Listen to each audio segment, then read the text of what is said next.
नमस्कार, मैं हूं ममता सूर्य तिवारी। मेरे ब्लॉग में आप सभी का बहुत बहुत स्वागत है। आज है जन्माष्टमी और जन्माष्टमी की पूजा मेरे घर में किस तरह से की जाती है आपको इस वीडियो में मैं बताने वाली हूं। तो चलिए देखिए जन्माष्टमी का वीडियो। आज है श्री कृष्ण जी की जन्माष्टमी और श्री कृष्ण जी की जन्माष्टमी पूजा के लिए मैंने इस तरह से एक पाटा लिया है, मतलब बाजोट कहते हैं हम लोग। उसके ऊपर इस तरह से अच्छे से कपड़ा बिछा लिया है, अच्छा चमकी वाले कपड़े, और भगवान के लिए झूला तैयार किया। ये झूला भी मैंने हाथ से ही तैयार किया है।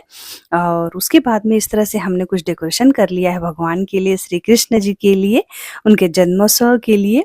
तो ये जो है झूला हमारा रेडी हो गया है। इनका बाजोट, इनका आसन जो होता है श्री कृष्ण जी के लिए, वो कम्प्लीटली हमने इस तरह से सिंपल तरीके से डेकोरेशन करके तैयार कर लिया है।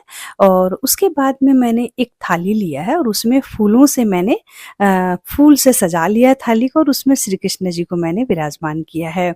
श्री कृष्ण जी विराजमान होने के बाद में एक थाली में मैंने शहद, जल, गंगा जल, पंचामृत और दूध ले लिया है, और साथ में कृष्ण जी के नया वस्त्र ले लिया है। तो अब हम करेंगे श्री कृष्ण जी का स्नान। तो श्री कृष्ण जी के स्नान करने के लिए सबसे पहले शहद का इस्तेमाल करना चाहिए, और वो भी 5 बार, थोड़ा थोड़ा करके। शहद का 5 बार इस्तेमाल करते वक्त भगवान का नाम जरूर ले। और उसके बाद में दूध से स्नान होने के बाद में इस तरह से पंचामृत से कर ले। पंचामृत से करने के बाद में मैंने गंगा जल से किया है। गंगा जल के बाद में लास्ट में मैंने सादा जल से उनसे कर लिया। और इन्हें स्नान करते करते मेरे आंख में 2 से 3 बार आंसू आ गया। ऐसा लग रहा है जैसे हम एकदम छोटे से बच्चे अपने बच्चों को किस तरह से स्नान करते हैं, बिल्कुल लड्डू गोपाल को स्नान कराते वक्त, तो वही फीलिंग आ रही थी। एकदम धीरे धीरे से करने की इच्छा हो रही थी उन्हें तैयार। तो बस कृष्ण जी को स्नान होने के बाद में हम उन्हें बिल्कुल गोदी में इस तरह से छोटे बच्चे को उठाते हैं, बिल्कुल उसी तरह से उठा करके मैंने अपने गोदी पे रखा। कपड़े में लपेट करके उन्हें अच्छी तरह से हमने पोंछ लिया है। श्री कृष्ण जी को पोंछने के बाद में नया वस्त्र जो हमने लाया है, वो नया वस्त्र हम कृष्ण जी को पहनाएंगे। बांसुरी है, साथ में चूड़ियां हैं। इस तरह से कृष्ण जी को अच्छे से हमने तैयार करके रेडी कर लिया। और आप देख सकते हैं कृष्ण जी बहुत ही ज्यादा प्यारे लग रहे हैं, एकदम छोटे से बाल गोपाल कृष्ण जी है मेरे यहाँ। और उसके बाद में हम कृष्ण जी को झूला में विराजमान करेंगे। झूला में विराजमान करने के बाद में आप देख सकते हैं कृष्ण जी बहुत अच्छे लग रहे हैं। उसके बाद में हम कृष्ण जी को ना हाथ जोड़ लेंगे। हे कृष्ण जी भगवान, घर में सभी को बहुत अच्छा रखना, स्वस्थ रखना, हेल्दी रखना। और कृष्ण जी को ढक करके हमने विराजमान कर दिया, और रात को 12 बजेंगे, उसके बाद में हम पूजा करेंगे। तो पूजा के लिए मैंने कुछ प्रसाद और इस तरह से पूजा की थाली तैयार किया है। जैसे कि मैंने भगवान के लिए बनाया है पंचमेवा पाक, मक्खन बनाया है, पंचामृत बनाया है, साथ में हमने ड्राई फ्रूट भी ले लिया है, और पेड़ा, साथ में पंचमेवा पाक। और इस तरह से में हमने भोग तैयार किया है। और एक थाली में हमने मिक्स ड्राई फ्रूट ले लिया है, फ्रूट ले लिया है, और नारियल ले लिया है। पूजा की थाली भी हमने अच्छे से तैयार कर लिया है।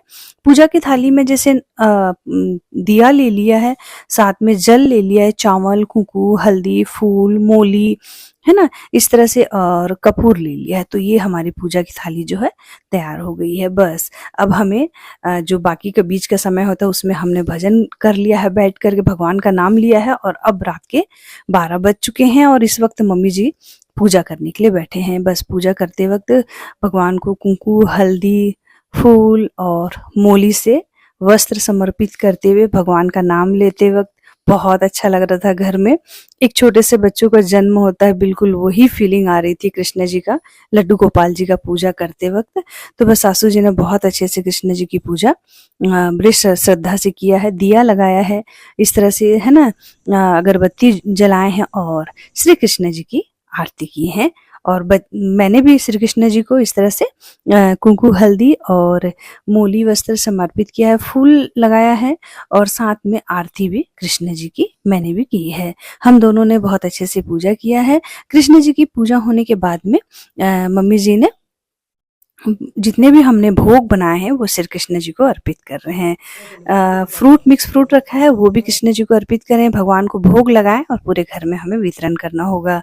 साथ में भगवान को भोग लगाने के बाद में नारियल में कुंकू हल्दी लगा करके हम भगवान के ऊपर से 7 बार इस तरह से लगाते हैं और उसके बाद में नारियल भी हम बधारते हैं और भगवान जी को भोग लगाते हैं। बस श्री कृष्ण जी को भोग लग गया, आरती हो गई। अब श्री कृष्ण जी को हम दोनों ने झूला दिया है। श्री कृष्ण जी जन्मोत्सव मनाया है श्री कृष्ण जी का, बहुत ही हर्षोल्लास के साथ में। ये मनाते वक्त तो बहुत अच्छी फीलिंग आती है। भगवान की पूजा करते हैं तो वैसे भी बहुत अच्छा लगता है। तो हमने भी बस उसी तरह से श्री कृष्ण जी का पूजा किया है घर पे। मेरे घर में मेरे सासू जी ने जिस तरह से बताया है शुरू से पूजा, बिल्कुल वही विधि विधान से मैं अभी तक वो पूजा करती हूँ। सब अपने अपने घर में अपने अपने तरीके से पूजा जरूर करें।